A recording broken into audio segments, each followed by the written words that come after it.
Without objection, all members will have 5 legislative days within which to submit extraneous materials to the chair for inclusion into the record. The chair now recognizes himself for a brief point of personal privilege. Today's hearing marks the first hearing of our subcommittee in the 118th Congress, and my first as its chairman. Now, that doesn't mean we have been inactive, doesn't mean that we haven't been doing anything. In fact, we've had a number of discussions, letters that have gone out, and conversations with, for example, today, the inspectors led to this hearing. So many more to come, and I'd like to extend a welcome to all of our subcommittee members, both the Republicans and the Democrats, and look forward to serving with you over the next 2 years. Like some of you, this is my first term as a member of the Oversight Subcommittee specifically, and while I'm no stranger to oversight issues, I look forward to learning how we can make our government more accountable to the American people and the consumers that we serve. I want to be clear, this subcommittee will approach oversight in a fair and even-handed manner.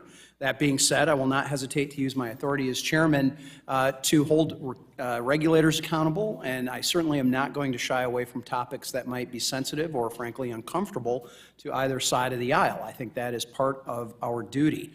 I look forward to working with the ranking member, Mr. Green of Texas, and look to accomplish our shared objectives. So I'd like to now recognize the ranking member for a brief point of personal privilege. Thank you very much, Mr. Chairman. I concur with you that many things have been done prior to today, and I'd like to accentuate the meeting that you and I had. It was very beneficial. We have made many agreements. Probably one that you and I both understand is that there will be times when we won't agree, but we've also agreed that we won't be exceedingly disagreeable. And we've agreed that we'll meet again. You have a great mentor on this committee to assist you. Ms. Wagner was chair, and she and I worked closely together. I will look forward to doing a similar thing with you, and I'd like to welcome all of the members to the committee as well. Thank the witnesses for being here.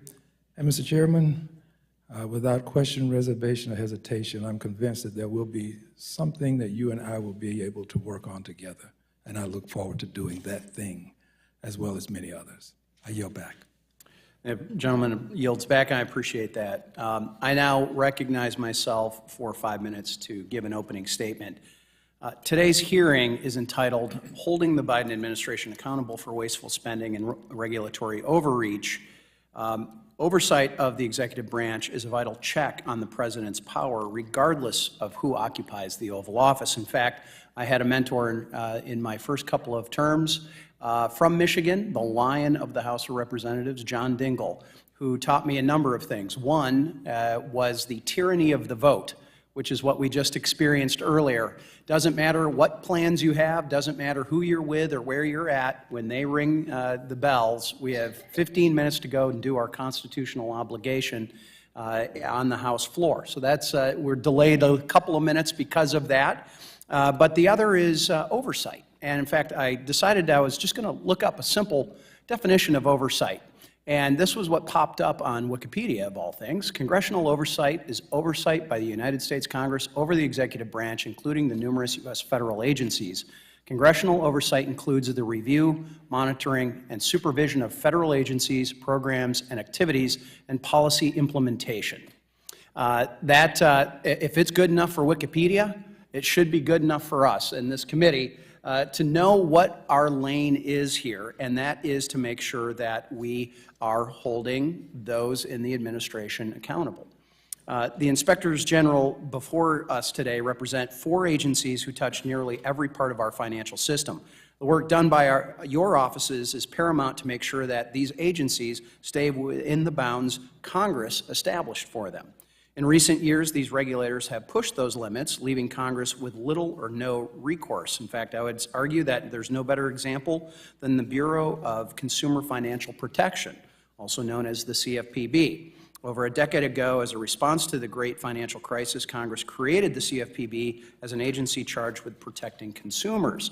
Since its inspection, the Bureau has grown to radically transform the notion of consumer protection, often at the expense of small business owners and hardworking Americans, with little to no benefit for the actual consumers. Now, I say actual because oftentimes these so-called advocates are really ginning up a paycheck rather than looking for protection. And now, Director Chopra's strategy of regulation by enforcement has left many wondering how one agency can have so much autonomy with virtually no oversight from Congress. Well, we know that the courts are weighing into that at this point.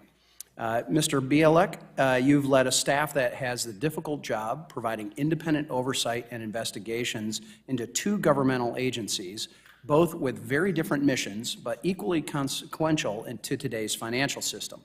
In 2022, the Fed's Office of Inspector General conducted 13 audits of the Reserve Bank compared to just 5 at the CFPB, a less than a 30% allocation. While I am aware that new programs created under the CARES Act have increased your workload, this begs the question, why did Congress fail to give the Bureau their own Inspector General? I was not here for the creation of Dodd-Frank, but I came immediately afterwards, and I've been living with the echo effects of it. Mr. Delmar, like the Fed, the Treasury's IG's office is tasked with overseeing massive programs that have billions of dollars in federal spending. Whether they be programs that were a result of the pandemic or the partisan American Rescue Plan, the Treasury Department will face challenges in holding participants of these programs accountable for proper use of those funds. Lastly, I want to spend some time focusing on the Securities and Exchange Commission. The SEC oversees $118 trillion in annual trading volume, 29,000 registered entities, 24 exchanges, 95 alternative trading systems, and depending on the day of the week, digital assets. Last year, the SEC proposed an unprecedented 34 rules, 34, with an additional 20 or so left on their most recent agenda. Mr. Sherrick, Ms. Sherrick, the IG report your office released last fall was frankly jaw-dropping. While the chair continues to push a rushed rulemaking agenda in his effort to rewrite nearly every aspect of securities law, the agency has failed to keep its own house in order. Furthermore, these efforts have been met with little question or inquiry from committee Democrats. Ranking Member Waters continues to defend Chair Gensler at every turn. Which makes the above statement so alarming is the lack of stability that the SEC's Inspector General's office has had. Since the last appointed IG retired in May of last year, 3 different individuals have assumed the acting Inspector General position over the last 10 months. Ms. Sherrick, while I have no doubt you'll be able to answer our members' questions, it is worth noting that the current acting IG has only been on the job for roughly 90 days, and will be need to replaced again in this April. Given the volume of rules currently before the SEC, one would hope that it is the chair's preference to resolve this vacancy issue in a timely manner, but then again, maybe not. Regardless, that's unacceptable in my mind. So without objection, I enter into the record the letter we sent to Chair Gensler last week calling on him to appoint a permanent Inspector General at the SEC to allow for consistent and proper oversight of the agency. And I look forward to hearing from all of the witnesses, and I yield back the balance of my time. Chair now recognizes the ranking member of the subcommittee, the gentleman from Texas, Mr. Green, for 4 minutes for an opening statement. Thank you, Mr. Chairman. Today, friends, the subcommittee will hold a hearing titled Holding the Biden Administration Accountable for Wasteful Spending and Regulatory Overreach. No mention of President Trump. Dear friends, we live in a world where it's not enough for things to be right. They must also look right. And much of today's hearing will emanate from what happened during the pandemic. You see, it doesn't look right when the world knows that the World Health Organization declared COVID-19 a pandemic on March 11, 2020, during the watch of a Republican president, Donald Trump, and today, this powerful committee will focus only on the watch of the Democratic President, Joe Biden. Sadly, this looks like a partisan witch hunt focused on a Democratic president, wherein the perfect will become the enemy of the good by overlooking the good that was done, all the while ignoring the performance of his predecessor, Republican President Donald Trump. Therefore, a better title for this hearing would be How Republicans, my friends, are out to get a Democratic president by making the perfect the enemy of the good. The danger with making the public the enemy of the good is the adverse impact it is likely to have and produce during a future pandemic when millions of lives may be at risk and immediate action is necessary. Understanding this, I will focus on the good done by putting the American people above Republican politics during a pandemic. This was done by providing direct support to the American people with $814 billion to households and individuals, by supporting small businesses with $792.6 billion through the Paycheck Protection Program, by helping states keep schools, businesses, and emergency services open with nearly $150 billion, which included dollars to almost 90,000 local businesses, by fighting the pandemic with $47.8 billion for COVID-19 testing, contact tracing, and mitigation, and with $16 billion to fund vaccine distribution as well as supply chains, by keeping people in homes with $29.6 billion in emergency rental assistance to 6.5 million households, by keeping children out of poverty with $109 billion through the child tax credit. All of this was done because Democrats put the American people above Republican politics. Therefore, my refrain will be, while Republicans are making the perfect the enemy of the good, generally speaking, I will focus on the good accomplished when Democrats put the American people above Republican politics. I yield back, Mr. Chairman. Gentleman yields back, and we are having a little clock issue up behind you. And there is one clock that is operating in front of me, but we're going to try and take a moment here to get that clock fixed so that the members themselves, when they are having their question time, have an accurate reading of how much time they have. So if you'll bear with us for just a moment.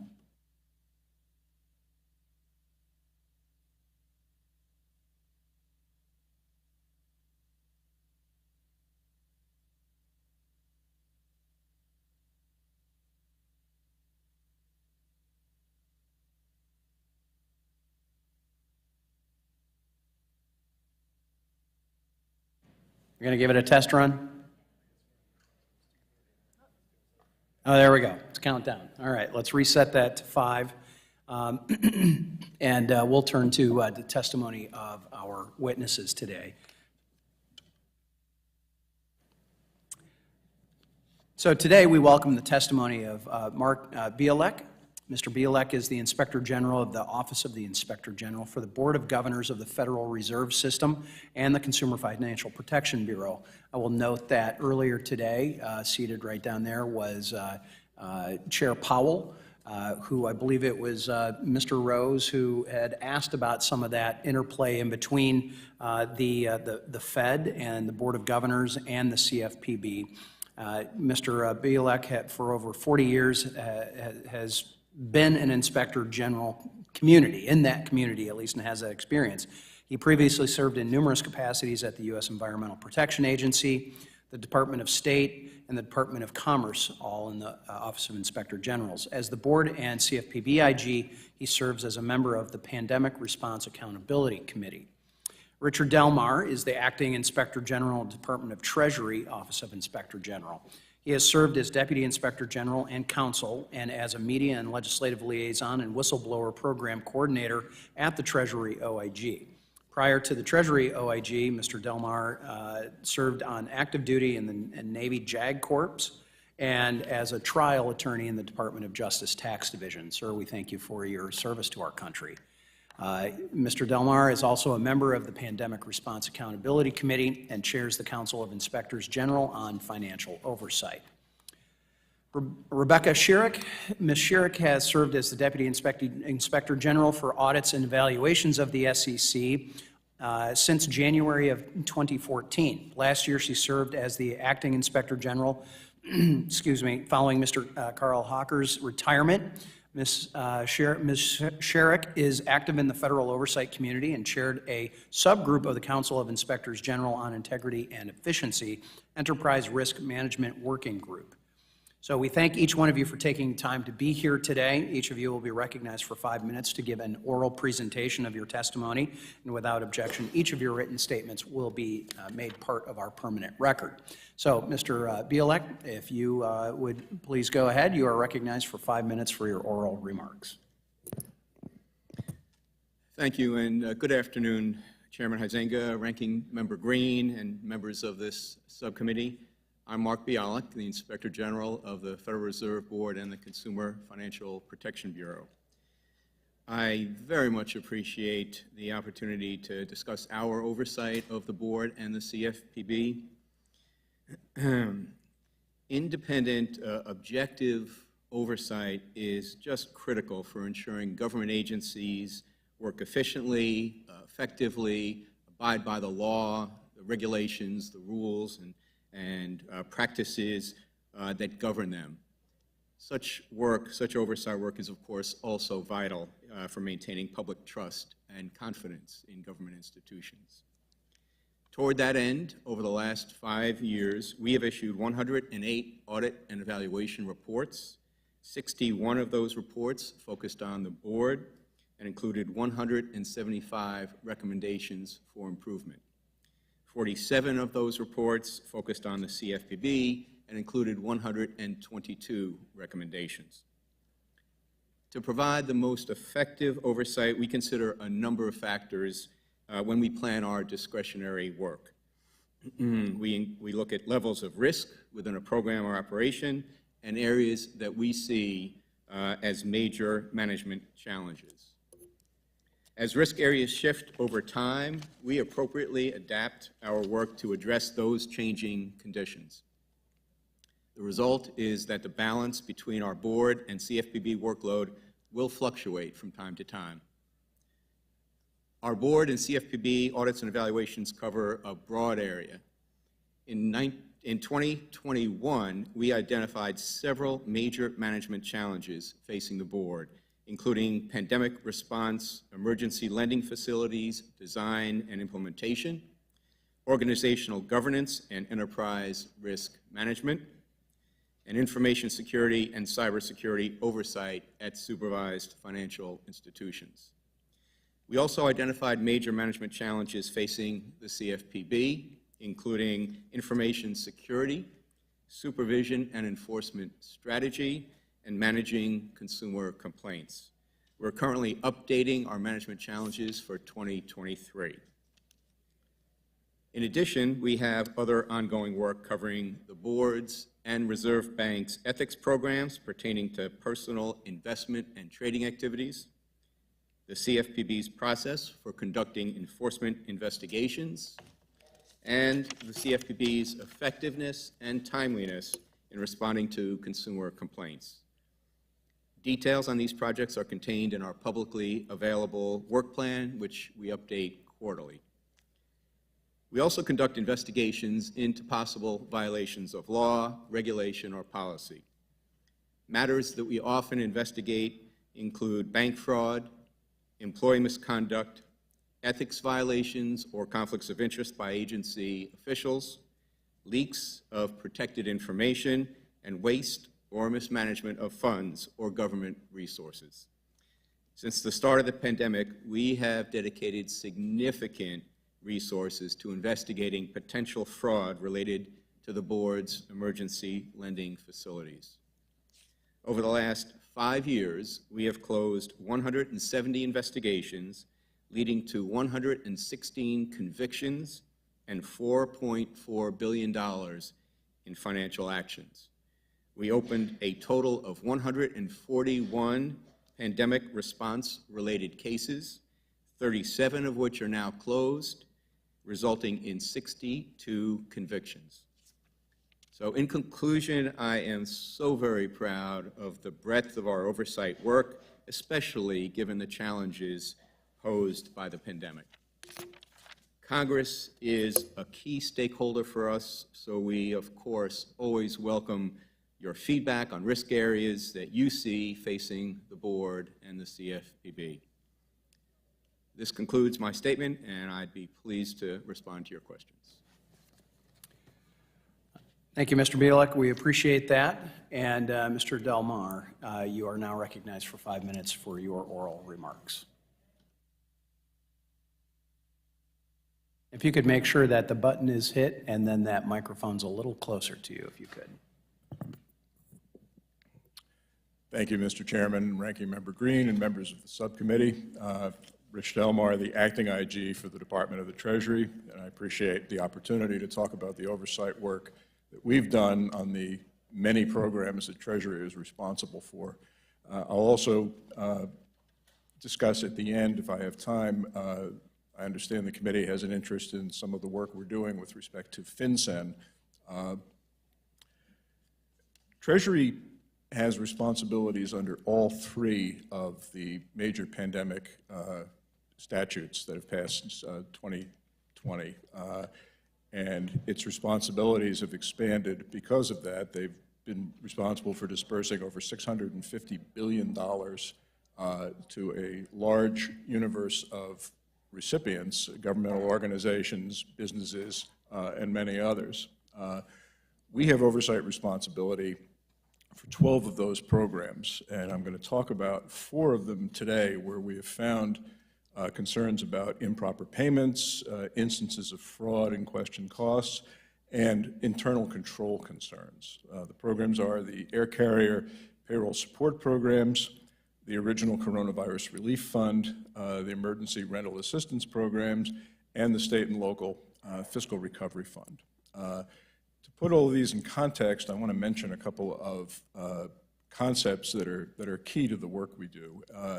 And that is the whole concept of improper payments and fraud, the concept of question costs, and the role of a Treasury Bureau, the Bureau of the Fiscal Service, and its Do Not Pay program. Improper payments are, as it suggests, payments that aren't authorized. They were incorrectly done. It's not the same thing as fraud. Any instance of fraud will be by definition an improper payment, but not every improper payment will constitute fraud. It could be something that happened by mistake, by accident, by misinterpretation of eligibility, but in both cases, money that should have gone to authorized recipients doesn't get there or goes to unauthorized recipients. And to the extent that happens, the effectiveness of the program and the execution of Congress's intent in creating that program is not met. So that's a key concern. We have done audit work on Treasury's improper payment program, and we have determined that, at least with respect to the bureaus other than the IRS, the department is in compliance with those rules. BFS's Do Not Pay program, it reduces the amount of improper payment because it's a forum by which people can find out if a recipient is entitled. It can be made more effective if it has greater access to all the relevant information. We've done some work on that. One of the big concerns is the access it has to the Social Security Administration's master death file. And there have been some efforts to improve that. There was actually legislation that will go into effect later this year that will increase the availability of that Social Security information to the Do Not Pay program. Moving on to the specific programs for which we have oversight, the Air Carrier Payroll Support Program, there's actually 3 of them, one under each of the statutes, gives payments to air carriers, passenger and cargo, and affiliated businesses that were impacted by the decline in air traffic. We have a mandatory audit requirement for a subset of those eligible carriers and contractors. Generally, it's the smaller ones. What we found was that there was a systemic problem in the way that the amounts that they were paid because of misinterpretation of the rules. And we've addressed those concerns. One of the big problems is self-certification versus actually going out and checking. Under the coronavirus relief program, the work we did, we set up a portal by which all the recipients could report what they had done with the money, and I see I'm running out of time, so let me skip. The Emergency Rental Assistance Program, there are actually a couple of those.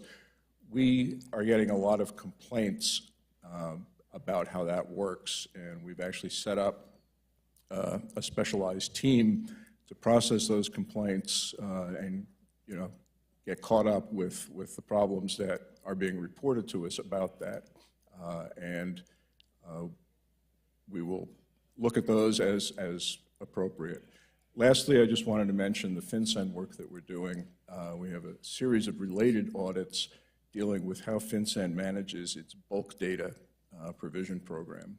And we see issues with the MOUs, we see issues with the controls on how that information is used, and we have a series of reports that are going to be coming out starting in the spring and throughout the year. I look forward to that. Gentleman's time has expired. Ms. Sherrick, you are recognized for 5 minutes for your oral testimony. Chairman Huizinga, Ranking Member Waters, Ranking Member Green, and members of the subcommittee, thank you for inviting me to testify about the efforts of the U.S. Securities and Exchange Commission Office of Inspector General to report on the management and performance challenges at the SEC and some of the OIG's recently completed audits and evaluations. In my testimony, I am representing the OIG, and the views I express are those of my office and myself, do not necessarily reflect the views of the Commission or any commissioners. The core mission of the SEC is to protect investors, maintain fair, orderly, and efficient markets, and facilitate capital formation. The OIG is an independent office within the SEC that conducts audits, evaluations, and investigations of the SEC's programs and operations to detect and deter fraud, waste, and abuse, and to promote integrity, efficiency, and effectiveness. In doing so, the OIG plays a critical role in helping the SEC achieve its mission. The OIG Office of Audits, which I manage, provides essential accountability and transparency, and where appropriate, makes recommendations for corrective action. Since January 2021, the Office of Audits has issued 13 audit and evaluation reports that made 83 recommendations to SEC management, all of which were agreed to by management, and more than half of which are closed as of this date. Among other things, our recommendations have sought to aid the Division of Enforcement in improving communication of its capabilities and resources that may expedite investigations, help further increase efficiencies in the SEC's whistleblower program, improve strategic planning and performance management related to the SEC's investor education and outreach, and further strengthen the SEC's contract management, information security, investment advisor, investment company examination program, tips, complaints, and referrals program, and controls over hiring actions. The Reports Consolidation Act of 2000 requires OIGs to identify and report annually on the most serious management and performance challenges facing agencies. In deciding whether to identify an area as a challenge, the SEC OIG considers its significance in relation to the SEC's mission, its susceptibility to fraud, waste, and abuse, and the SEC's progress in addressing the challenge. We provide a draft of each year's report to SEC officials, and we consider all comments received when finalizing the report. Last October, we issued our latest report on management and performance challenges, and we identified 4 broad areas where the SEC faces challenges. The first area is meeting regulatory oversight responsibilities. In this section, our report described the challenges of managing resources while meeting the SEC's regulatory agenda, keeping pace with changing markets and innovations, and leveraging technology and analytics to meet mission requirements and respond to significant developments and trends. In part, we discussed opportunities to further strengthen cross-functional collaboration and communication during a period of increased rulemaking activities and in light of changes in the workforce, including due to attrition. The second area, protecting SEC systems and data, noted opportunities to evaluate and address the underlying causes and impact of a material weakness related to insufficient user controls, strengthen the agency's cybersecurity posture, and continue to mature its information security program. Improving contract management is the next challenge noted in our report. As we described, a growing majority of the SEC's contract support by dollars obligated is concentrated in information technology services, and management of information technology acquisitions and operations is recognized as a high-risk area across the executive branch. Additionally, as in prior years, we reported on the SEC's use of time and material contracts, noting that such contracts are considered riskier than fixed-price contracts because contractors bill the government by the hour and therefore may lack incentives for cost control. The final challenge discussed in our report is ensuring human capital management. In this section, we provide data that demonstrates recent increases in attrition. We also discussed uncertainties that exist surrounding the plans for return to office and the potential for expanded telework, as well as an audit we completed that identified opportunities to further strengthen controls over the SEC's hiring actions. In conclusion, the SEC OIG remains committed to examining important aspects of the SEC's programs and operations. For example, we're currently assessing controls over public comments submitted online and agency actions taken in response to a technological error in the public comment process that was disclosed last year. We look forward to continuing our cooperative working relationship with SEC management and this subcommittee. Thank you for the subcommittee's support for our mission and for the opportunity to testify. I would be pleased to answer any questions you have.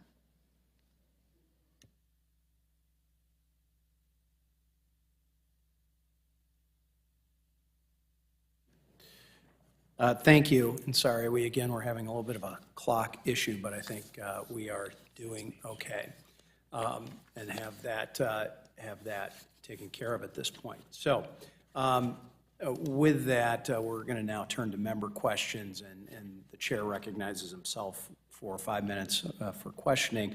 I will note my colleague was going on in his comments about this focusing only on the Biden administration. Well, we're 2 years in, halfway through the Biden administration. So yes, I will note that Jay Clayton, as head of the SEC, had an active schedule in front of this subcommittee, or in front of this committee, under the Hill, both under Republicans and Democrats as well, while he served until 2020. So I want to thank our witnesses again, and I'm going to jump right into my questions. Ms. Sherrick, my first question is for you. I'm concerned about transparency at the SEC. The SEC is one of the wealthiest independent agencies in our federal government based on how it collects the fines and uses that to fund itself. The agency has many employees and resources, yet it appears not to allocate them to respond to congressional inquiries or FOIA requests, requests made under the Freedom of Information Act, ensure that citizens and the media and others can provide a check on the government and hold the federal government accountable to its statutory duties. I understand that you worked on the Top Management Challenges Report of 2022. Considering the major workforce challenges that were highlighted in that report, attrition and some other things, do you plan to evaluate resource allocation with respect to the different offices at the agency, specifically the General Counsel's office who responds to Congress and the Office of FOIA Services? So yes, I did work on the Management Performance Challenge Report in question. We're beginning the work to produce this year's report, and we will certainly be following up on some of the workforce challenges that we identified. We have not planned an audit specifically of the allocations of the different offices and divisions, but as we develop our FY24 plan, we're certainly interested in continuing to discuss with you your concerns. Consider this a suggestion. Yes. I think we've seen a tremendous delay in responses to frankly, members on both sides of the aisle, as well as the media and others when it comes to FOIA. So as you know, the committee initiated an investigation into FTX under the leadership of, at the time, Chair Waters. That has been continued with Chair McHenry. We also formally requested an investigation from your office. Will your office commit to investigating the SEC's role and involvement with FTX? I'm aware of the letter in question and have participated in some preliminary conversations amongst our leadership team. I've not been involved in all of those discussions. in my role as the head of the Office of Audit. I think any questions about what our office may or may not do would probably be best addressed to our acting Inspector General. At a different time? Well, I'm sure our office can reach out to you and your staff and provide. I'm not prepared in my role as the head of the Office of Audit to speak for our acting Inspector General. Okay. Next question is for you, Mr. Delmar. Standing up the emergency rental assistance program was particularly challenging, no doubt. Complaints about those programs are not new and continue to come through as ERA 2 funds continue through 2027. Mr. Delmar, is it true that your office has received thousands of pandemic-related complaints through your hotline, with most of them related to the ERA? Yes, sir. We have on the order of over 2,000 at this point. It grows by the day, and that's why we've set up the cross-functional team to specifically work on processing those. All right. And why is that? Why do you speculate? What are you hearing from folks as they're registering these complaints? I think it's probably fair to say that it's more of a retail distribution operation. There's just more opportunities for people to see either real or perceived inequities, or people getting the funds that, for whatever reason, shouldn't. Right. And what we have to do is isolate those things, and if it's something that we can look at, we will. If it's something that somebody else ought to be looking at, we will do our best to refer it where it should go. Mr. Bailock, I've got just a few moments here left. You oversee a very busy CFPB. In the board's OIG work plan, there is a plan to, quote, review the board's approach to climate risk supervision at financial institutions within the first quarter of 2023. My concern is that the Fed may be acting outside of the supervisory role when it comes to climate policies. Can you tell me more about the goal of this review, as well as the status of the review, and what board activity has encouraged your office to add this to your, what board activity has encouraged your office to add this to your work plan? And I'm going to let you answer very quickly, and then I'm going to have a couple of other questions written to you as well. Certainly. So we do have a team looking at climate risk issues in the supervision arena. They are going to be drafting a white paper that will be setting forth the activities of the board as it looks at establishing and implementing a climate risk activity and initiative. We're going to compare that to other agencies and departments and central banks to see and check their missions and their authorities to see how that compares to the board's efforts, maybe have some best practices laid out, so we can put the pieces of the puzzle together as the board continues to pursue this matter. We are going to give my time has expired, so we're going to have to continue this, and maybe one of my colleagues can pick that up. Okay. So I appreciate that. At the request of the ranking member and of the subcommittee and the full committee, we are going to go to the gentleman from Nevada, Mr. Horsford, for the first question. Thank you very much, Mr. Chairman, and to the ranking member for holding this necessary hearing. And thank you to our inspector generals who are here today for appearing before the subcommittee. There can be no doubt that it is necessary at times to take a step back and retrospectively analyze the efficacy of our work, both here in Congress as well as the administration's implementation of the laws that we passed. I want to say that I'm proud of the votes that I took to deliver for the American people during the hardest days of the pandemic. And I don't need to remind my colleagues the depth of the pain that our constituents, all of our constituents, felt at times. However, despite the challenging circumstances we found ourselves in, we were able to deliver relief to families and to small businesses who were struggling to simply keep their heads above water. We were able to ensure 6.5 million working families could keep a roof over their head with the emergency rental assistance that we provided for. We were able to protect the payrolls of small businesses across the country with the Paycheck Protection Program so that they could keep their doors open and keep approximately 90 million people on the payroll. When state and local governments faced historic shortfalls, we were able to make them whole and to preserve the services that our constituents rely on every day. That includes public safety, healthcare workers, first responders, police and fire, all that are essential to our quality of life. So I'm happy to take a look back at the challenges that we faced, as long as we, as you said, Mr. Chairman, keep in mind that there were successes. So I hope that we don't forget that. These programs were vital lifelines to Americans at a time when uncertainty and fear dominated their lives. And I want to commend my colleagues for following up on our efforts from the last Congress and taking time today to ensure that these programs are working as Congress intended. Of course, there are lessons to be learned, and I'm eager to be educated on how we can better prepare for whatever may come next. Now, I've been sounding the alarm for years on the fraudsters and the thieves that have been ripping off American taxpayers and blocking honest applicants from accessing the support they need. When we saw issues with the unemployment insurance system, I introduced the GUARD Act to guarantee our state unemployment insurance programs can fight back against these literal criminal cartels, most of whom are foreign. No individual should be allowed to take advantage of individuals desperately in need of these emergency benefits. It should be no different in the programs overseen by our witnesses today. These criminals should and will be held accountable. But in order to do so, we must have accurate data on the funds that were dispersed.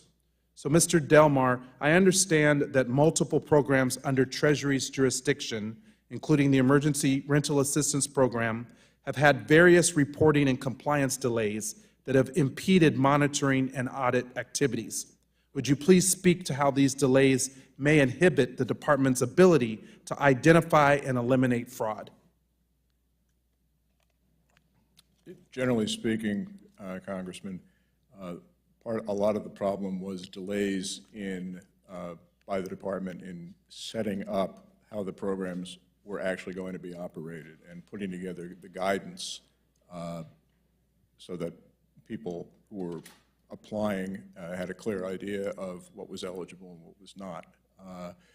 The combination of delays in standing up the program, having the guidance, and being able to get the reports input just means that you have less of a thorough view of what's going on. And anytime there's a lack of guidance, the opportunities for ineligibles to get benefited increases.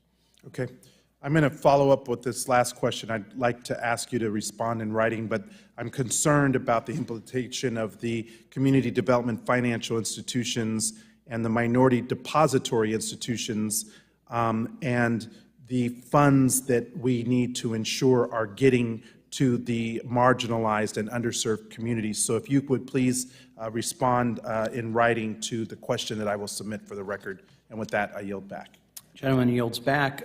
With that, we are going to go to the gentlewoman from Missouri, the former chair of this subcommittee and ranking member as well, Ms. Wagner, and who is also the chair of the Subcommittee on Capital Markets. She is now recognized for 5 minutes.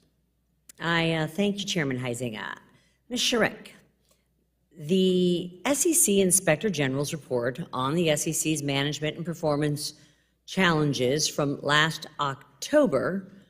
I know you were the first IG and you worked on this particular report. I think it was released under a second IG, but I know that this was you were working on it as you were the first one appointed as acting. So it highlights the concerns of many managers across the SEC about increased risks specifically and difficulties managing mission-related work. The report is very clear that these concerns are driven by the, quote, increase in the SEC's rulemaking activities that are being rushed with shortened timelines during the drafting process. These are directly from the report, and shortened public comment periods. The Inspector General is not only the only one urging the SEC to slow down. Last April, several members of this subcommittee joined a group of 47 bipartisan members in a letter to Chair Gensler asking for longer comment periods, particularly for significant rulemakings. And in September, 12 Democratic senators sent a similar letter. Yet, since the IG report was released, the SEC has not, underscore, not reduced its quantity or slowed down its speed of rulemaking. By the end of 2022, the SEC had introduced 34 new rule proposals, an increase of 143% compared to the annual average over the preceding 5 years of 14. The October released report made it clear that the volume and pace of rulemaking under Chair Gensler are threatening what the Inspector General exists to promote. And I quote, this is what what you worked on and helped draft put out here.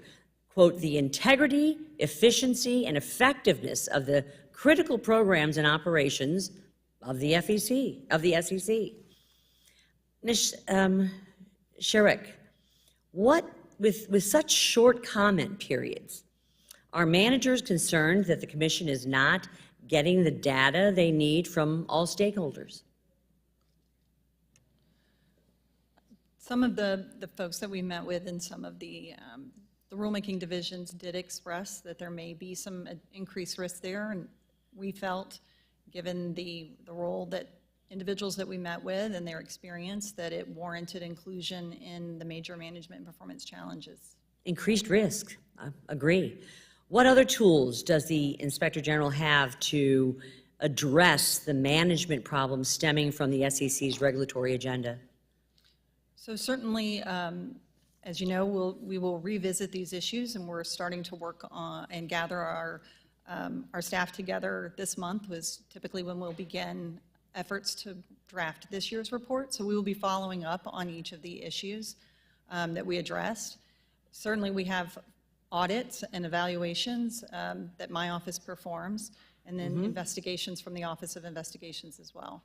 Could you please provide additional detail on these risks that are being created by the mission-related work that's being neglected because of the increase in rulemaking activities, as well as the causes and impacts of the, quote, coordination and communication challenges in the rulemaking process, particularly given potential overlaps in jurisdiction and differences in opinions?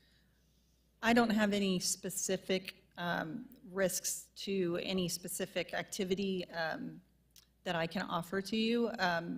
The conversations that we had with knowledgeable individuals were broad. They broadly described, as you mentioned, the volume and the urgency.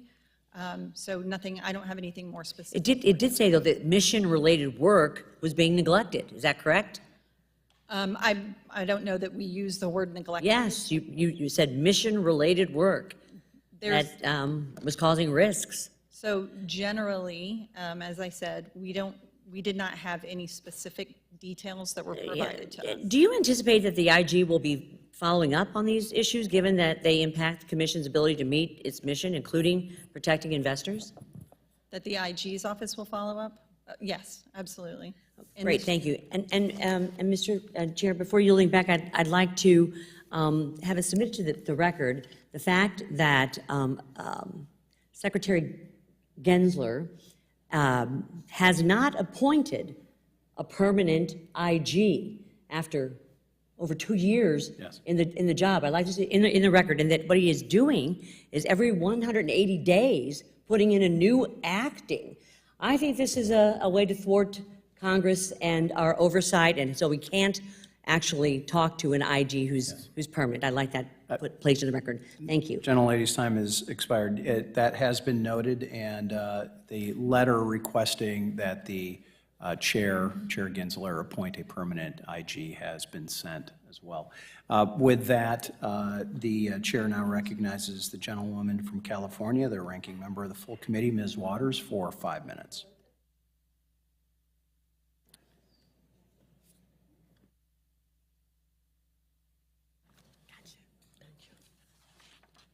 Thank you very much. I have been trying to quickly understand the role and responsibility of all of the Inspector Generals relative to the CARES Act and the American Rescue Plan. I want to know if you were involved at all with the Defense Production Act, any of you, in planning or in management concerns? Do you know anything about the Defense Production Act? Please, each of you, please. Yes or no? No, ma'am. No? No. No? No, ma'am. No. No. Do you, how were you involved with the PPP program?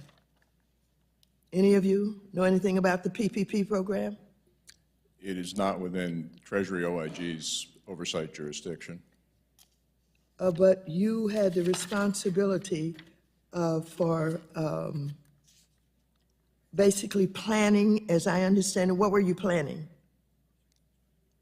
I'm reading your description of what you had the responsibility for.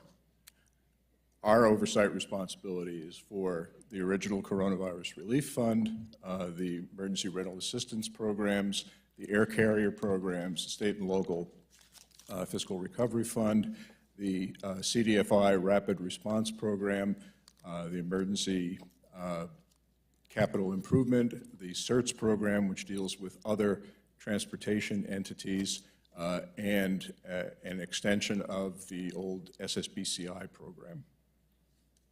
So you are not familiar with PPP and all of what happened in the first year of the PP program under Trump, when the big companies and corporations were in the panels created by the banks as their concierge clients that got funded, and some of them even felt guilty and gave the money back. Are you familiar with that? I'd like to add to what I said previously. Our involvement on the PPP program, we have helped, along with many other IGs, the SBA IG and the PRAC in conducting investigations into abuses in the PPP program. Okay, was this the first year of the PPP program That we got involved? that you got involved, that you were involved in helping the SBA? I don't recall exactly when we and other IGs were recruited to help the SBA OIG, but pretty early on, yes, ma'am. Okay, were you responsible for helping to identify these major corporations who got PPP money that were not in, that PP program was not intended to give money to? Are you familiar with that? I'm certainly familiar with it, but we don't have primary responsibility for that. We've been, as I said, with other IGs, helping the SBA OIG, which has a tremendous And so, do you know who responsibility. was responsible, who is responsible for looking at fraud, waste, and abuse in PPP? The SBA OIG and the PRAC is involved in that as So well. you worked with SBA OIG, but had nothing to do with PPP? Each IG is independent, ma'am, and we help each other, as I said. Well, when you help each other, you talk to each other? Yes, we do. And so, did you all talk about PPP and what was going on? Sure. In the PRAC and in the Council of IGs on Integrity and Efficiency, it's a big issue. And, it was one of the ones that was so big that more than just Mr. Ware's shop at SBA OIG got involved in it. It was to help him carry out his responsibilities as the person responsible for oversight of the SBA. And so, while we're looking at fraud, waste, and abuse, and the way that you have described what your responsibility was. Can you say that in an investigation, part of your responsibility was to discover or find or investigate fraud, waste, and abuse in anything that you were doing? I'm sorry, ma'am, I didn't hear the end of that. Could you restate it again? Did you have the responsibility for investigating fraud, waste, and abuse in any of your responsibilities? Yes, under the IG Act, each IG is responsible for looking at fraud and waste in the programs and operations of that department, which in the case of my office would be Treasury programs, except not the IRS and not the TARP program. Did you find? The gentlelady's time has expired. Thank you very much. I yield back. Gentlelady yields back. With that, the chair recognizes the gentleman from Tennessee, Mr. Rose, who is now recognized for 5 minutes. Thank you, Chairman Huizenga and Ranking Member Green, for holding this hearing, and thanks to our witnesses for taking time to be here today and for your insights. I want to start with Deputy IG Sherrick. Your report shows that Mr. Gensler's aggressive rulemaking agenda has been limiting the time available for staff research and analysis, which could potentially make cost-benefit analysis exponentially more difficult and less accurate. Almost every one of his 60-plus rulemakings, including on private funds, dealer definitions, Form PF, equity market structure, climate disclosures, and now the custody proposal, has significant consequences for the numerous industries targeted by these rules. So, Deputy IG Sherrick, is it true that the report found that each of the major rulemaking divisions at the Commission has stated that they do not have enough time to properly write all of these rules? No, I cannot support that statement. We certainly collected information that there is a challenge, an ongoing challenge, again, related to the folks that we met with who shared that in certain cases, the volume and the urgency of the rulemaking activity is presenting a challenge. We do not have evidence to show at this date that any one of the rulemaking activities, we didn't speak to them about specific rules or the substance of specific rules. It was more geared towards the workload and the challenge that was presenting to the managers that we met with. Isn't it true, though, that they had to pull one rule back and reopen for comment period because there was a failure to properly catalog all the comments that had been submitted? I'm not sure which rule you're referring to. They reopened the comment period for a number of rules that related to a technological error that was publicly disclosed. So I'm aware of that. I'm not sure if that's the rule that you're referring to. Would you surmise that that technological error, the failure to observe that, might have been a result of the rushed or frantic pace of rulemaking?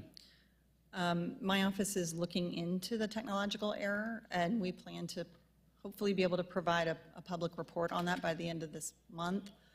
So I don't want to get out ahead of the work that was still ongoing, but I think we'll have an answer to that question as soon as our work concludes. Well, we look forward to hearing that answer. Secondly, Deputy IG Sherrick, is it true that the Division of Economic and Risk Analysis has warned that they do not have enough time to conduct proper cost-benefit analysis for all of these rules?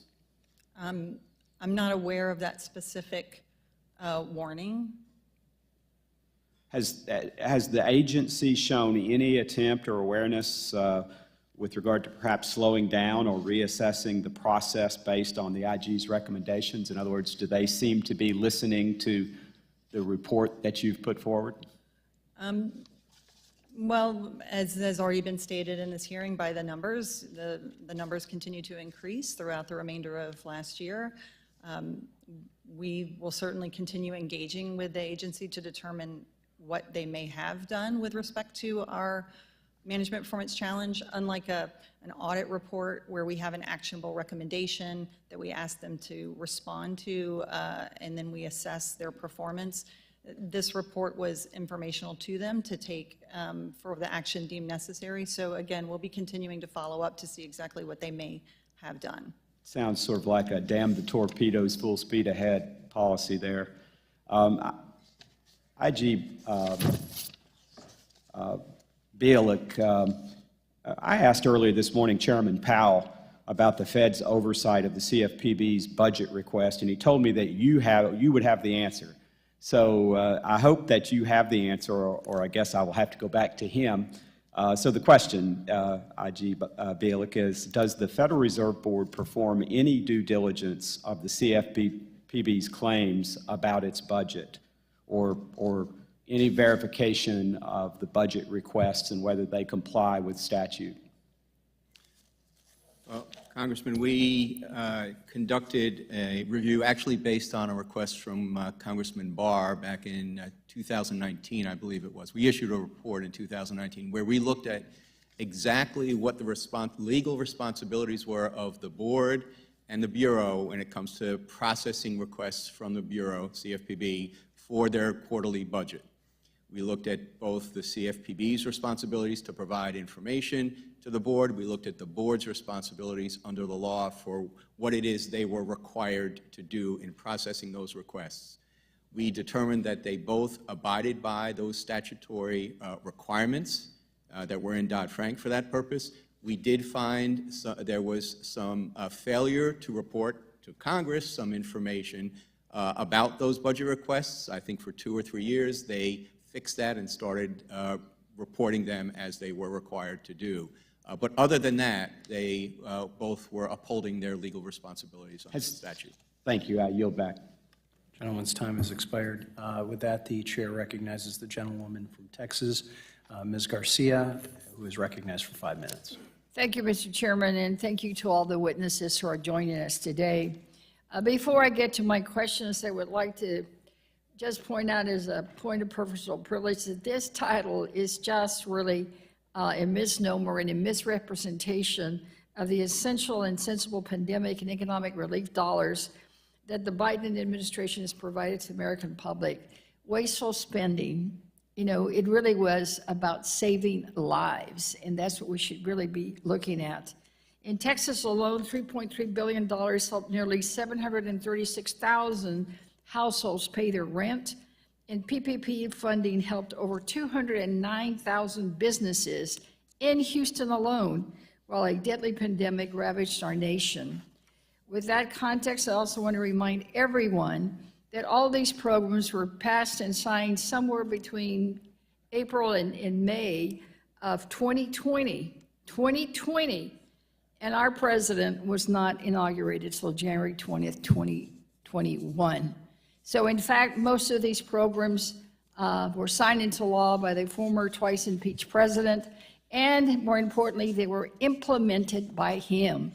I remember more than one occasion when we had Secretary Mnuchin talking about the PPP program.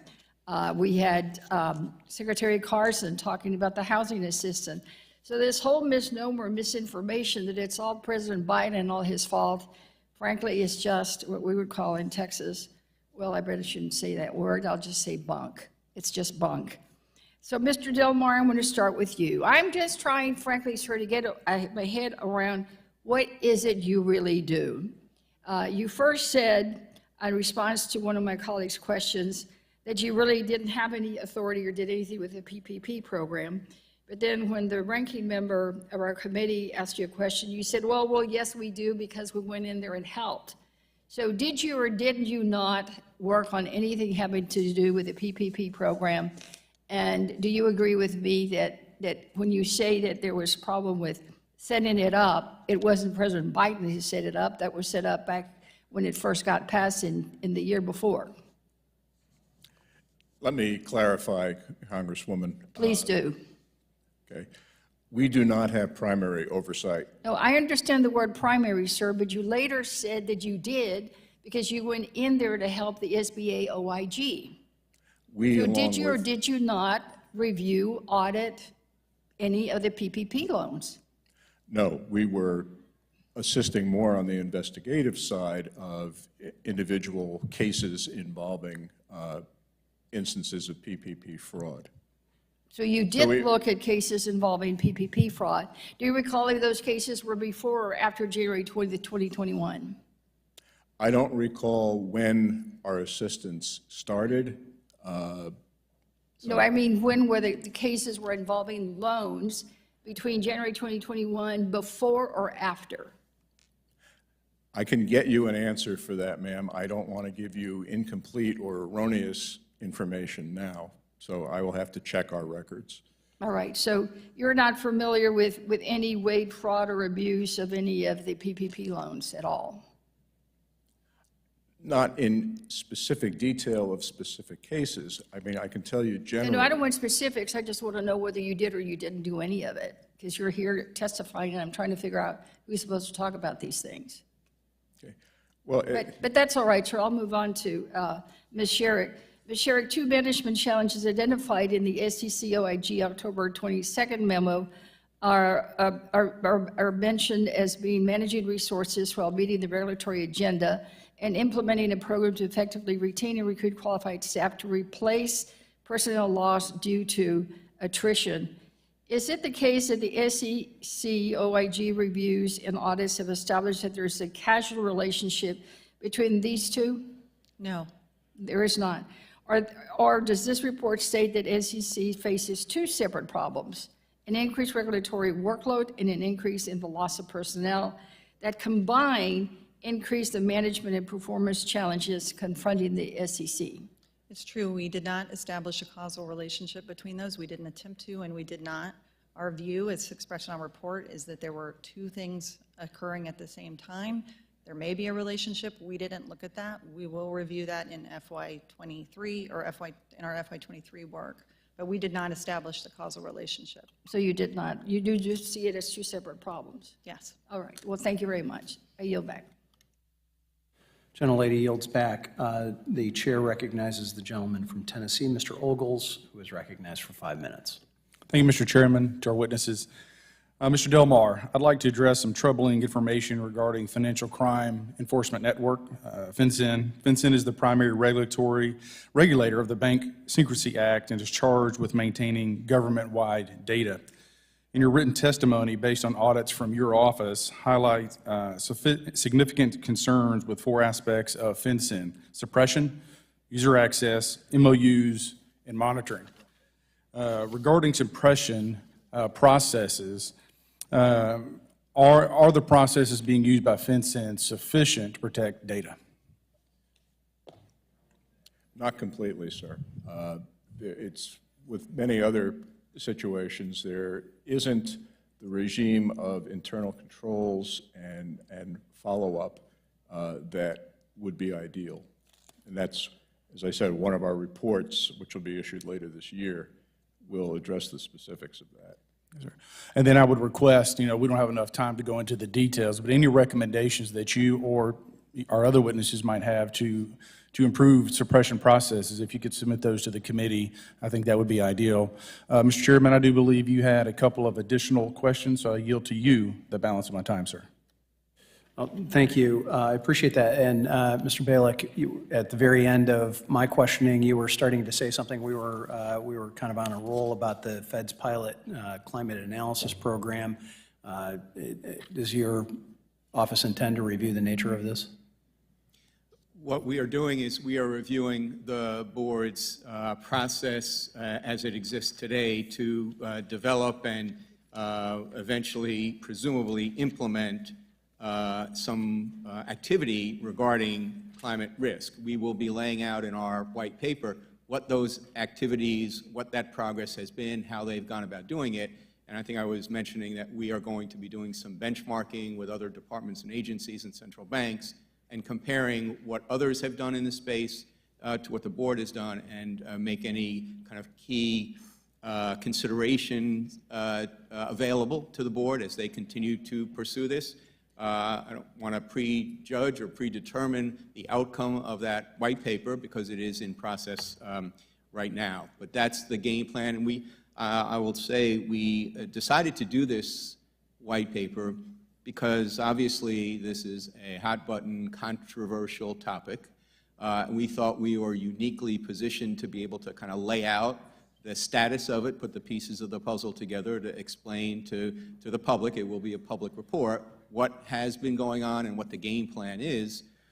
and then also position ourselves to possibly do some further work, audit or evaluation work in this space, depending on how that program evolves. Okay. Very quickly in this remaining time, because I need to get to Ms. Sherrick as well. You're aware of the ongoing current case pending before the Supreme Court regarding the funding mechanisms for the CFPB.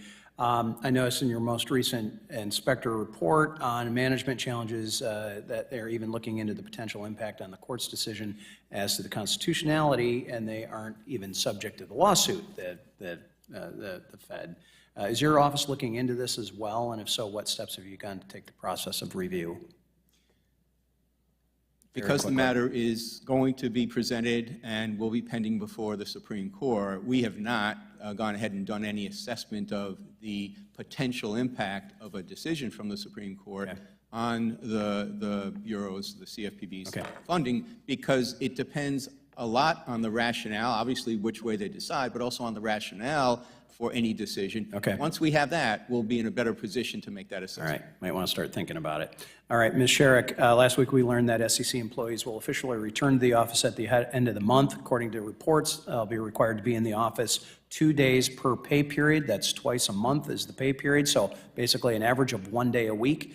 We also know that the SEC plans to move into a new 1.2 million square foot headquarters in Washington, D.C., which can accommodate 4,500 employees at one time. Given these new developments, will your office be reviewing the SEC's lease agreement as part of your audit plan? We will certainly take that into consideration. We did not have that on our plan, but I take your point. It would seem having a background in real estate and construction, that is very valuable real estate in downtown DC, and there's going to be a pretty penny paid. And if we aren't even filling that with the employees, that's a problem. So gentleman's time is expired, and so he yields back. The gentlewoman from Georgia, Ms. Williams, is now recognized for 5 minutes. Thank you, Mr. Chairman, and thank you to all of the witnesses who are here with us today. The programs that the institutions represented here today oversee, audit, and investigate supported Americans in every congressional district, including people of color, working families, and many minority business owners during the pandemic. Congressional Democrats, putting people over politics, created these life-saving programs that were critical to uplifting communities and supporting the most marginalized. As we continue to move towards a strong recovery, we need to keep a watchful eye on these programs to make sure that they're supporting the people that they were intended to support. The resources that these programs offered put children back in school, kept businesses open, kept people employed, and kept families in their homes. We've all seen the data that shows how communities of color were disproportionately impacted by the pandemic, leading to a greater need for resources. My hometown of Atlanta, unfortunately, felt this more severely than any other city in America as we lead the nation in the racial wealth gap. Under Democratic leadership, this committee strongly supported CDFIs and MDIs, recognizing the importance of diverse and mission-driven community financial institutions for marginalized communities. In recent years, the number of CDFIs in Atlanta and across Georgia have multiplied rapidly, offering a lifeline for many business owners, homeowners, and others seeking capital in our communities. But we've heard concerns that some firms were receiving certifications, but were not truly focused on providing financial access to underserved communities. In response, the CDFI Fund took steps to overhaul its certification process. We can't allow firms to receive assistance meant for true CDFIs if they're not going to do the work. Mr. Delmar, your office has overseen these efforts. What are your office's plans to examine CDFI and MDI programs that are intended to strengthen these institutions and ensure funds are going to underserved communities, including communities of color, that traditional financial institutions often ignore? We have a number of audits that have either been accomplished or are underway. We have specific responsibility for looking at CDFI's rapid response program, and we are certainly open to additional targeted work. I can send you, after this hearing, a fuller description of the work that we've done and are doing, and you're one of our stakeholders. If you have particular concerns that you think warrant our review, we want to take that into account and to the extent that we've got the bandwidth to do it, we can. Thank you, Mr. Delmar. Also, your office oversees the State Small Business Credit Initiative, which Congress renewed and expanded in the American Jobs Recovery Act in 2020. This committee sought to ensure that the sole proprietors and other small businesses had access to the technical assistance they needed to apply for SSBCI and other forms of loans and investments, allowing them to use that financing to grow their businesses. Georgia uses SSBCI funds to support 5 crucial programs for startups and other small businesses, but I'm concerned that this capital is not reaching the business owners that need it most. Mr. Delmar, how does your office plan to examine Treasury and the jurisdictions receiving funds to guarantee that SSBCI is administered consistent with congressional intent to ensure that the smallest and most underserved small businesses get the support and financing they need? And can you provide any insight on how states have worked to ensure that SSBCI financing reaches marginalized communities? As a baseline, certainly our oversight of any of these programs is to make sure that they're actually executing what Congress's intent was in the organic legislation. Again, as I said in response to your last question, if you'll give me the opportunity to pull together some information on what we've done and what we expect to be doing, and again, any input that you or any other member of the committee has on, specific concerns, we will take that into account. Thank you. I will look forward to that follow-up. Also, during the pandemic, the Fed stood up the Main Street Lending Program to provide support for mid-sized companies that may not have qualified for PPP loans. Even so, there is still demand for small businesses to get medium to longer-term financing once their PPP funds ran dry. As you may recall, Chairwoman Waters and others repeatedly asked the Fed to modify the qualifications to remove unnecessary barriers to access for small businesses. Mr. Bialik, what has your office found when looking at how much a similar program could be better designed to ensure smaller businesses have access to financing in future emergencies? And you might have to send me this in writing since I am out of time. I'd be happy to. Thank you so much. I yield back, Mr. Chairman. Thank you. The gentlelady's time has expired. The chair recognizes the gentleman from Pennsylvania, Mr. Muser, for 5 minutes. Thank you very much, Mr. Chairman. Thank you very much to our witnesses for being here.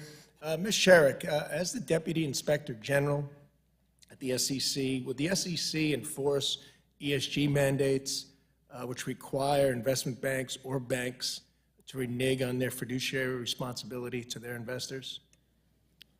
That's not an issue that my office has reviewed, so unfortunately, I cannot answer that question. Okay, can we follow up on it? Thank you. Yes. Also, Ms. Sherrick, in the February 15th report from the Office of Audits about the timeliness of enforcement actions, the report found that timeliness had improved from 2016 to 2021. It is a little concerning related to SPACs because I'm hearing from many retail investors in the special purpose acquisition companies that they're very concerned with the length of time that their investments are being held in limbo because of prolonged SEC enforcement actions. It's being reported to me that the SEC either barely communicates or does not communicate at all about the status of this enforcement. Has your office conducted any audits related to the SEC's treatment of SPACs? No, we have not. Okay. Is that something we can provide you information on, and perhaps you could? Yes, we'd be happy to discuss your concerns with you. All right, great. And it does, information, again, I'm receiving that the approval process, the SEC have taken quite a bit longer than the average case, and in many cases, the SEC deals with many high-profile deals, which we hear about, including those that may have a political partisanness to them and are somewhat subjective and or controversial. Are you aware of any unusually lengthy applications under the review and communications that are currently pending before the SEC? No, I don't have information on those issues. I see. Okay. Well, there's data from industry groups specializing in the S-4 filing process. They've reported that the average time for the SEC to process this form was 82 days in 2020 and up to 134 days last year. Yet I have reports that there's one particular case that the SEC has not made a determination for over 500 days with no explanation. Can you try to explain that? Again, these are not issues that my office has reviewed, but we would be happy to get back with you on any information that we may have. In the other components of our office, it's just not something that I'm prepared to speak on today. My office hasn't looked at those issues. All right, so we can submit to your office the specific case and ask for you to conduct an oversight and a response? Again, yes, I just don't, that's not something that my office has looked at, so I don't have any information. We're happy to continue discussing with you and your staff what your concerns are, and if there's a way that we can produce some meaningful work in that area, we will take that under consideration. Yeah.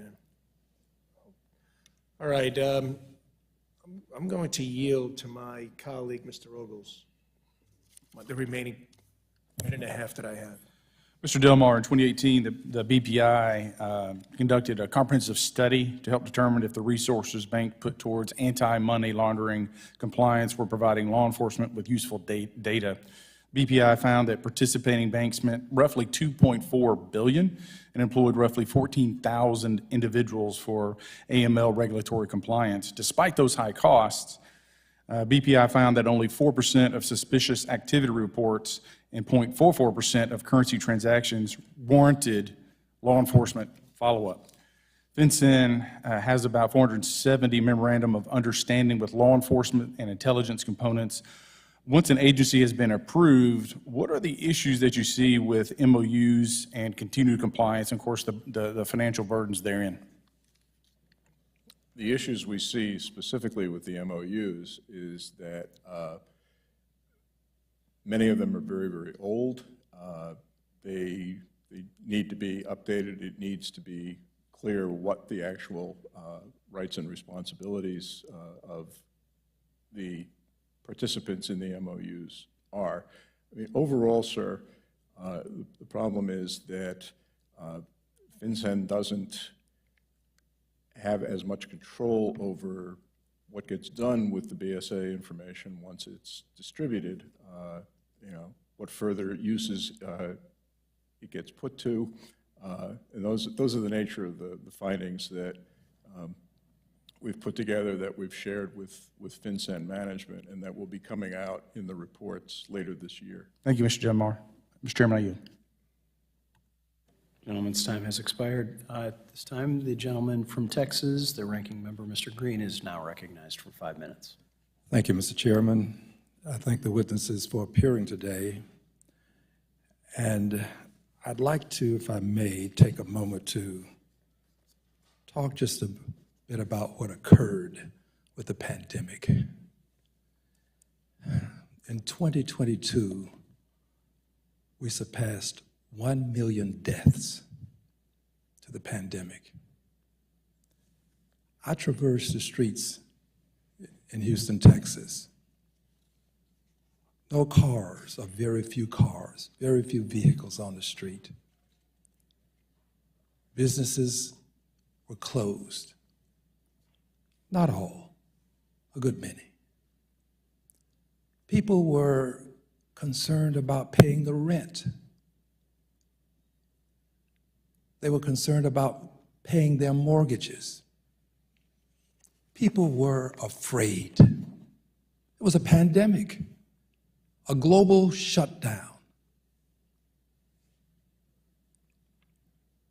My assumption is that you're not here today to tell us that we shouldn't have provided money directed to people to assist with rent and mortgages and food on the table and keeping their homes and avoiding eviction. You're not here to tell us that we shouldn't have done that, are you? If you are here to tell us this, raise your hand. Let the record reflect that no hands are up. You're not here to tell us that we shouldn't have spent some $792.6 billion to support small businesses, are you? If so, raise your hand. Let the record reflect that no one has raised a hand. And surely you're not here to tell us that we should have spent the $29.6 billion in emergency rental assistance, assisting 6.5 million households, keeping people in their homes, roof over their heads. You're not here to tell us that we shouldn't have done that, are you?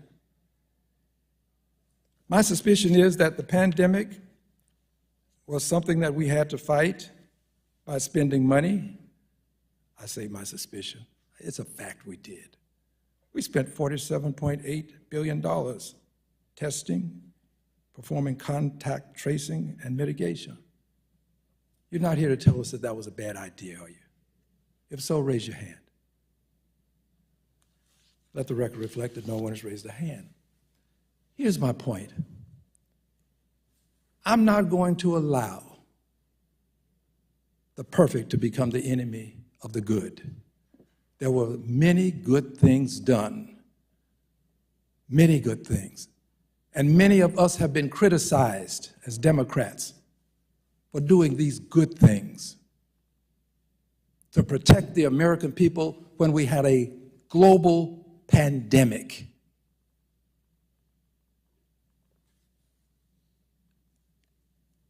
How on earth could we have had the people of this country believe that their government was doing what it was supposed to do without our providing assistance? People expect the government to step in and be of assistance when they can't work because we told them not to go to work, when they couldn't pay the mortgage payments because we required that they stay home. This is what people expect from the government, that we would do these things. So I am exceedingly proud of the way my Democratic colleagues and I were adults in the room and decided that we would do what was right for the American people. Yes, there were some mistakes made along the way. But if you're going to talk about mistakes made along the way and you're going to develop best practices, you ought to look at the entirety of the picture and all of the mistakes if you're going to have best practices. And that's what we should look for here in Congress. So I thank you for appearing, and I yield back the balance of my time. Gentleman yields back. For that, the chair recognizes the gentleman from West Virginia, Mr. Mooney, for 5 minutes. Thank you, Mr. Chairman. So, Mr. Bialik, your office has no small task. You oversee two independent agencies, the Federal Reserve and the CFPB. Typically, I understand your time is split 60-40 in favor of the Federal Reserve, but most recently maybe more like 70-30 following the pandemic lending programs that were mentioned. The CFPB, however, has a unique and frankly, I believe unconstitutional funding structure, taking funds from the Federal Reserve rather than through the annual appropriations process from Congress. This insulates the CFPB from really congressional oversight. In fiscal year 2022, the CFPB requested $642 million from the Federal Reserve for operating expenses, a record high, yet the CFPB's unobligated funds or leftover funds have only increased over the past several years, more than doubling from 2018, now at $128 million. In fact, the only time the CFPB spent down any of its unobligated funds was under Acting Director Mick Mulvaney, who wisely decided to use those funds instead of requesting more when it was not needed. So, Mr. Bialik, can you explain why the CFPB keeps requesting record transfers from the Federal Reserve while the amount of leftover funds continues to grow?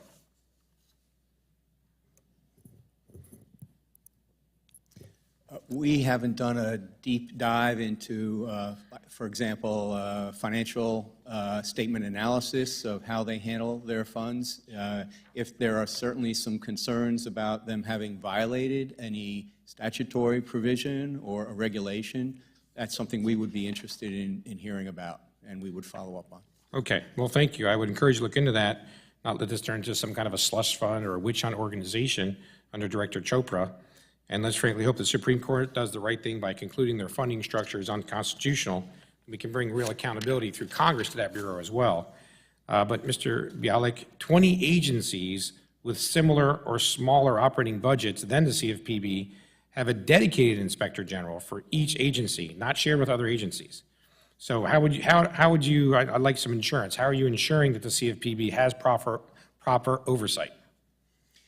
We take a look at our management challenges that we have identified for the CFPB, and we look at kind of a risk analysis of the programs and operations of the CFPB. We look at financial risk, we look at reputational risk, operational risk, and mesh that with the management challenges that we've already determined are those areas for which, if they don't satisfactorily address them, they are in jeopardy of not being able to carry out successfully their mission. We will be adding more work to our CFPB work plan in terms of audits and evaluations now that we see the pandemic work lessening. And I fully suspect that ratio between the work we do at the board and the Bureau will come closer to the same percentage. As always, I encourage any member of this subcommittee to get a hold of us and let us know if there are some risk areas as you see them that we should take into consideration as we do our work plan for the coming year. We would welcome those conversations. Okay, great. Well, thank you for that response, and you might be hearing from me on some specifics. My last question would be, let me first say the CFPB, in my opinion, has rightfully been criticized based on our first discussion about going outside the rulemaking, outside their authority. They've rightfully been criticized for regulating through press releases, blog posts, and changes to its examination manual, the latter clearly violating the CFPB's statutory authority and notice and comment requirements for rulemaking. So is your office reviewing how the CFPB is using every possible avenue to circumvent the traditional rulemaking process? Congressman, the IG community is prohibited from delving into or weighing into policy disputes, policy differences of view. If we do engage in that, it throws up a roadblock in terms of our ability to be viewed as objective in going in and auditing or evaluating the programs and operations which evolve from that policy. So we have to make a distinction between what are policy-based issues, versus what are fraud, waste, abuse, illegality in terms of how an agency is conducting itself. So that would be kind of my kind of high-level answer to your question. Also some of those policy issues I think you're alluding to are matters that are in litigation, and that's another area that IGs are mindful not to wade into. We're not judges or juries in terms of interpreting the law. So with those provisos, I would say, other types of concerns you have, we'd be happy to discuss with you and pursue.